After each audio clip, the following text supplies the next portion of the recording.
Unit cell में atoms अगर cell के कॉर्नर्स पर हैं तो ये एटम्स 4 अलग अलग यूनिट सेल से घिरे होंगे। मीन्स एक सेल में एटम का केवल 1/4 पार्ट ही कंट्रीब्यूट करेगा। अगर किसी 3D यूनिट सेल में एटम सेल के फेसेस पर मौजूद हो तो यह एटम 2 यूनिट सेल से घिरा रहता है। एटम का केवल हाफ पार्ट ही सेल के अंदर है, बाकी का हाफ पार्ट सेल के बाहर होता है। अगर किसी यूनिट सेल में लैटिस पॉइंट सेल के एजेस पर हैं तो वह लैटिस पॉइंट टोटल 4 अलग अलग यूनिट सेल से घिरा होगा और किसी एक यूनिट सेल में इसका कंट्रीब्यूशन 1/4 ही होगा। इसी तरह किसी यूनिट सेल के कॉर्नर पर मौजूद लैटिस पॉइंट टोटल 8 अलग अलग यूनिट सेल से घिरे होते हैं। ऐसे में किसी एक यूनिट सेल में कॉर्नर एटम का कंट्रीब्यूशन केवल 1/8 पार्ट ही होता है, बाकी का 7/8 पार्ट यूनिट सेल के बाहर होता है। बात करें किसी प्रिमिटिव सेल की तो ऐसे यूनिट सेल में सभी लैटिस पॉइंट्स कॉर्नर पर होते हैं और इन सब का यूनिट सेल में टोटल कंट्रीब्यूशन 1 होता है। जैसे एक सिंपल क्यूबिक सेल, इस सेल में 8 एटम्स यूनिट सेल के 8 कॉर्नर्स पर हैं। सभी एटम्स का केवल 1/8 पार्ट ही यूनिट सेल में कंट्रीब्यूट करता है। ऐसे में 8 एटम्स का यूनिट सेल में टोटल कंट्रीब्यूशन 1 होगा। ऐसे यूनिट सेल प्रिमिटिव सेल कहलाते हैं। वहीं कुछ यूनिट सेल में एटम्स कॉर्नर के अलावा फेसेस पर, एजेस पर और सेंटर पर भी होते हैं, जिनकी वजह से एटम्स का यूनिट सेल में टोटल कंट्रीब्यूशन 1 से ज्यादा होता है। ऐसे unit cell non primitive unit cell कहलाते हैं। जैसे बीसीसी।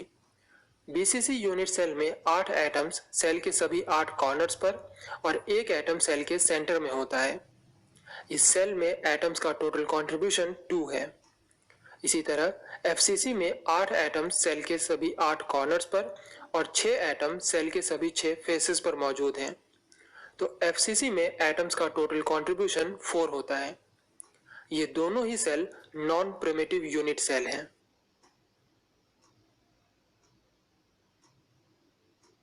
यहां ध्यान रखें कि ये सभी लैटिस पॉइंट्स सेम होने चाहिए। इसे एक एग्जांपल से समझते हैं। ये 2 लैटिस दिए गए हैं।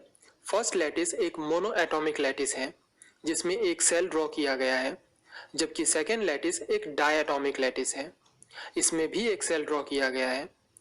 ध्यान से देखें तो फर्स्ट लैटिस में रेड एटम का टोटल कंट्रीब्यूशन 1 है, इसलिए यह एक प्रिमिटिव सेल है। जबकि सेकेंड लैटिस में 2 तरह के एटम्स हैं, रेड और ब्लू। प्रिमिटिव सेल में एटम का टोटल कंट्रीब्यूशन 1 होने का मतलब है एक टाइप के एटम्स का टोटल कंट्रीब्यूशन, ना कि अलग अलग टाइप के एटम का। इस सेल में दोनों ही रेड और ब्लू एटम्स का इंडिविजुअल कंट्रीब्यूशन हाफ हाफ ही है, इसलिए यह सेल प्रिमिटिव सेल नहीं कहलाएगा। यूनिट सेल और प्रिमिटिव सेल में हमेशा कंफ्यूजन बना रहता है। इन शॉर्ट कहें तो यूनिट सेल किसी क्रिस्टल की स्मॉलेस्ट यूनिट होती है, जिसके रेपिटेशन से क्रिस्टल फॉर्म होता है।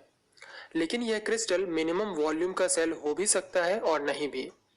यह डिपेंड करता है कि यूनिट सेल प्रिमिटिव है या नॉन प्रिमिटिव। अगर यूनिट सेल प्रिमिटिव है तो यह primitive unit cell minimum volume का यूनिट सेल होगा। लेकिन non primitive unit cell minimum volume के यूनिट सेल नहीं होते। एक प्रिमिटिव यूनिट सेल का वॉल्यूम इस रिलेशन से दिया जाता है, जहां ए, बी और सी सेल के प्रिमिटिव ट्रांसलेशनल वेक्टर्स हैं। Primitive translational vectors basis vectors से अलग होते हैं। जहां बेसिस वेक्टर्स लैटिस में बेसिस के लोकेशंस को बताते हैं, वहीं प्रिमिटिव ट्रांसलेशनल वेक्टर्स उस लैटिस के प्रिमिटिव सेल को डिफाइन करते हैं। एक और इम्पॉर्टेंट बात कि किसी लैटिस का प्रिमिटिव सेल यूनिक नहीं होता, बल्कि यह हमारी चॉइस पर डिपेंड करता है। एक प्रिमिटिव सेल को चूज करते समय कुछ बातों का ध्यान रखा जाता है, जैसे लैटिस में लैटिस पॉइंट्स का टोटल कंट्रीब्यूशन 1 होना चाहिए। यह एक मिनिमम वॉल्यूम का सेल होना चाहिए। प्रिमिटिव सेल्स को साइड बाय साइड अरेंज करने पर ओवरलैपिंग नहीं होनी चाहिए, ना ही उनके बीच वैकेंट स्पेस रहना चाहिए। मींस प्रिमिटिव सेल का रिपीटेशन पूरे क्रिस्टल स्ट्रक्चर को फॉर्म कर दें।